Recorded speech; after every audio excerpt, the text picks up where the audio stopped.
cette journée, je pensais qu'elle était importante. Le 5, ça a été une vraie réussite, surtout pour les fonctionnaires. C'est rarement des manifestations extrêmement suivies, extrêmement festives. Là, c'était le cas. On avait 60% des écoles dans le premier degré qui étaient mobilisées, fermées. C'est un résultat énorme. Donc là, je ne sais pas quels vont être les chiffres à la fin de la journée, mais en tout cas, la colère est là.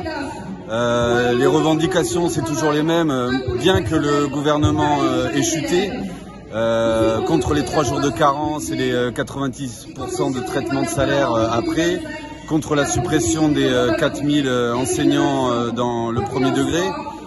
Nous, on est un syndicat de premier degré, donc les motifs sont nombreux, se sont multipliés avec Barnier et vont continuer. Et on sait que si ça continue sur ce chemin-là, on aura toujours des raisons de manifester. Donc là, on met la pression. Est-ce que tu fais partie des 64% des Français qui souhaitent le départ d'Emmanuel Macron ? Oh que oui et pas qu'un peu. C'est lui le problème, hein. De son départ viendra une partie de la solution. En tout cas, il faudrait que le peuple s'exprime à nouveau. Lui, il n'en tient aucun compte. La preuve, le fait que le NFP soit arrivé premier lors des législatives, il n'en a rien fait. Au contraire, il tente de contourner.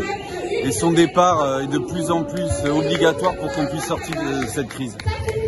Et pour terminer, depuis les 7 ans qu'Emmanuel Macron a été élu président de la République, quelle est pour toi la pire des mesures qu'il a pu prendre pour le monde du travail ? Waouh.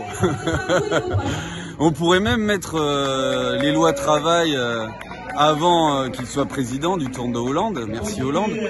Mais les pires pour le monde du travail, bon, c'est la retraite parce que ça touche tout le monde. Ça touche tout le monde et puis il y a 90% des actifs qui sont contre cette réforme, 75% des Français. Plusieurs groupes parlementaires ont essayé de l'abroger depuis les législatives.